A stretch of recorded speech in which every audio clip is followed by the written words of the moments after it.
Welcome back.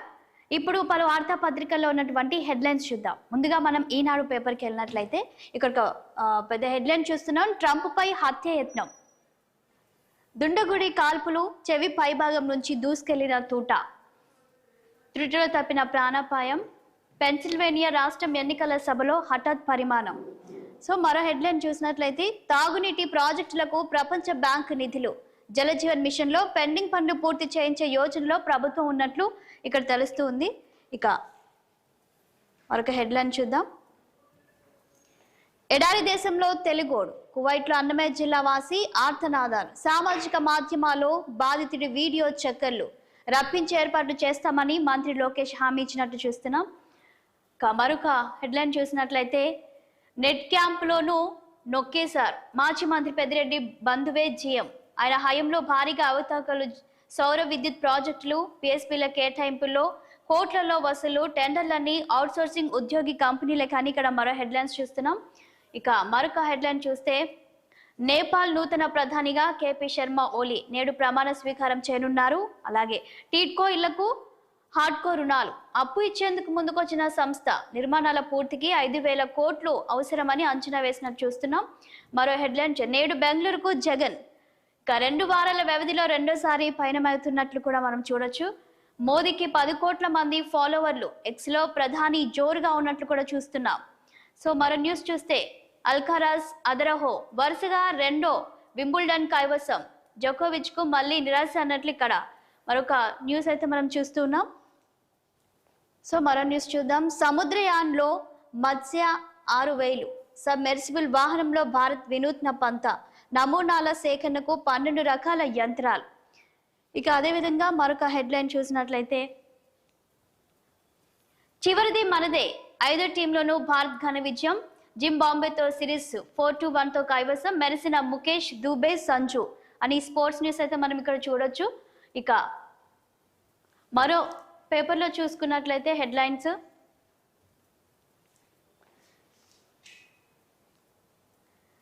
3,000 నిరుద్యోగ భృతి ఎప్పుడు ఇస్తారని ఇక్కడ ఒక క్వశ్చన్ మార్క్ చూస్తున్నాం.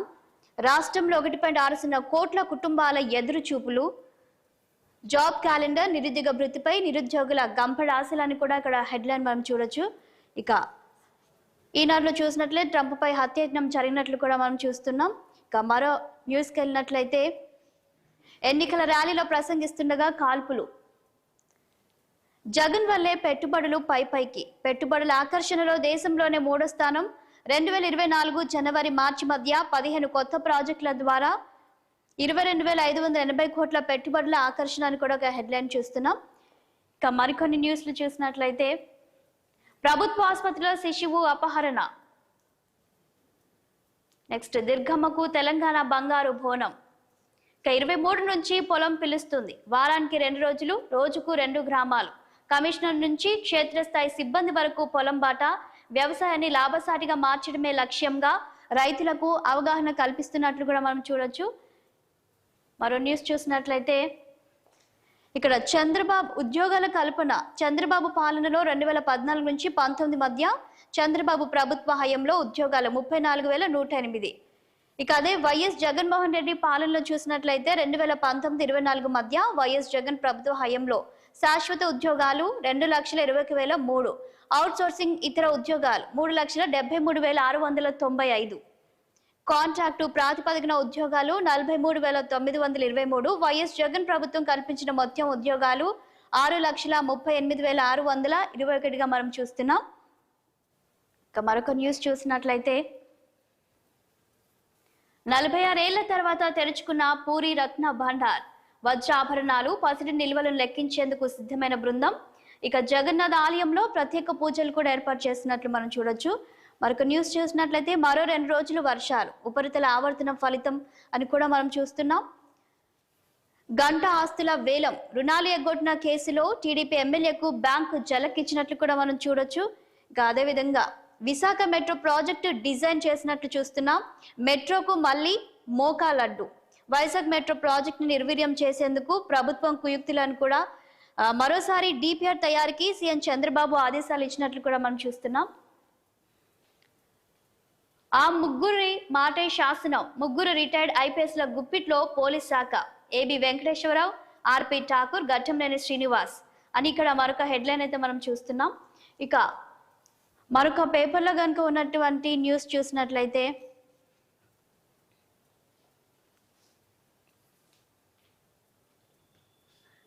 సర్వం స్వాహ, జగన్ ఏలుబడిలో అడ్డుగోలుగా సహజ వనరుల దోపిడీ అని ఒక హెడ్లైన్ చూస్తున్నాం. అలాగే గనుల అక్రమాలే 19,000 కోట్లు, కేవలం 5-6 అంశాల్లోనే ఈ నష్టం. గనుల శాఖ ప్రాథమిక అంచనా, ఇంకా లెక్క తేలాల్సినవి ఎన్నెన్నో. జగన్ అసమర్థ పాలనతో నష్టం, అంతులేని పర్యావరణ విధ్వంసం అని కూడా ఇక్కడ మరొక న్యూస్ అయితే మనం చూస్తున్నాం.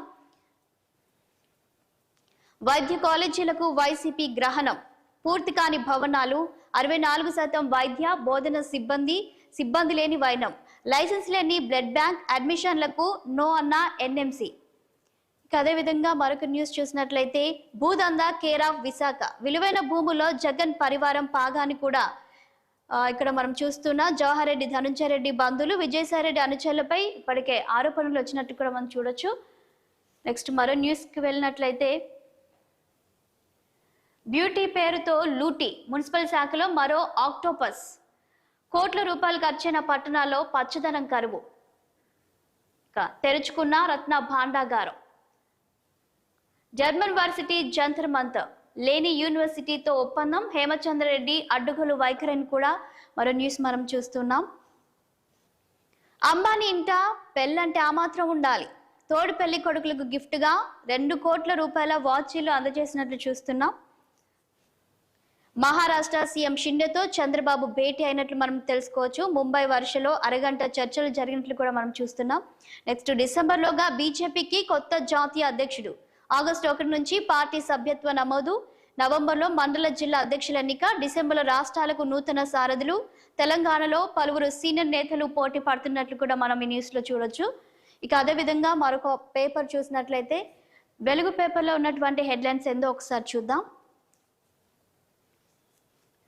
మహేశ్వరంలో కొత్త సిటీ, న్యూయార్క్తో పోటీ పడేలా నిర్మిస్తామని సీఎం రేవంత్ రెడ్డి చెప్పినట్లు చూస్తున్నాం. పర్యాటక కేంద్రంగా రాచకొండ గుట్టలు, కుల వృత్తులను కాపాడతామని వారికి హామీ ఇచ్చినట్లు కూడా మనకు తెలుస్తుంది.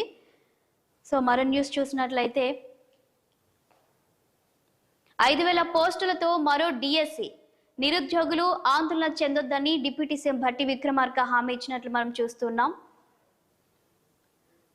ఇక మరో న్యూస్ చూస్తే మాజీ సీఎస్ సోమేష్ కు నోటీసులు, నేడు విచారణకు రావాలని కాళేశ్వరం కమిషన్ ఆదేశాలు ఇచ్చినట్లు కూడా మనం చూడొచ్చు.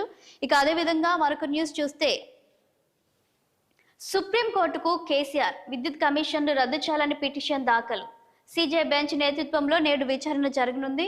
ఇప్పటికే పిటిషన్ ను హైకోర్టు కట్టేసినట్లు కూడా మనకు తెలుసు. ఇక మరొక హెడ్లైన్ చూస్తే హైదరాబాద్ లో తెంపులేని వాన, సాయంత్రం నుంచి అర్ధరాత్రి వరకు ఆగకుండా వర్షం, జలమయమైన కాలనీలు, రోడ్లపై భారీగా ట్రాఫిక్ జామ్.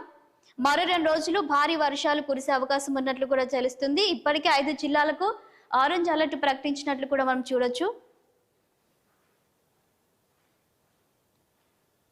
ఇక మరొక న్యూస్ చూస్తే సిరిసిల్ల నేతన్నలకు ఉపాధి, రెసిడెన్షియల్ యూనిఫామ్ ఆర్డర్ ఇచ్చిన సర్కార్, 18 లక్షల మీటర్ల క్లాత్ కావాలన్న ప్రభుత్వం, నేతన్నలతో పాటు టెక్స్టైల్ పార్క్ కార్మికులకు ఆర్డర్లు, ఉత్పత్తి తర్వాత నేతన్నల ఖాతాల్లోకి 8.11 కోట్లు మంజూరు చేయనున్నట్లు చూస్తున్నాం.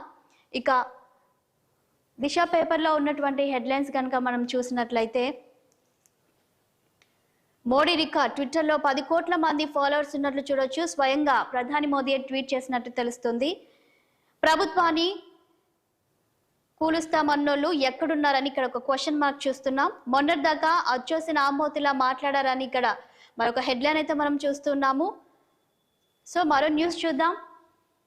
ఇరిగేషన్ ఆఫీసర్ల ఫ్యూచర్ స్కెచ్, ఒక్కొక్కరు 20 నుంచి 40 ఎకరాలు కొనుగోలు. ఐఏఎస్ ఐపీఎస్ అధికారులు సైతం పెద్ద ఎత్తున అన్నట్లుగా ఇక్కడ ఒక న్యూస్ చూస్తున్నాం. మల్లన్న సాగర్, కొండపోచమ్మ సాగర్ సమీపంలో భూముల కొనుగోలు చేసినట్లు కూడా మనం చూస్తున్నాం. ఇక 2 గంటలు నాన్ స్టాప్ రెయిన్ పడినట్లు కూడా మనం తెలుస్తుంది. రికవరీలు నిలిపివేయండి అని కూడా ఇక్కడ సంక్షేమ పథకాలపై తొందరపాటు వద్దు, త్వరలోనే నిర్దిష్టమైన మార్గదర్శకాలు జారీ, అప్పటి వరకు ఎలాంటి నిర్ణయాలు తీసుకోవద్దు. సో మరొక న్యూస్ చూసినట్లయితే బీసీ పోస్టులు మా వాళ్ళకి ఇవ్వండి, మంత్రుల నుంచి సీఎంఓకు లేఖలు, హైకమాండ్ కు చెందిన సిఫారసు వ్యవహారం అని చూస్తున్నాం.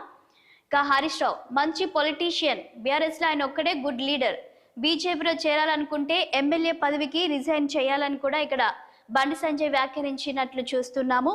సో ఇవన్నీ ఈ రోజు ఉన్నటువంటి పలు వార్తాపత్రికల్లోని హెడ్లైన్స్. చూస్తూనే ఉండండి 6 టీవీ.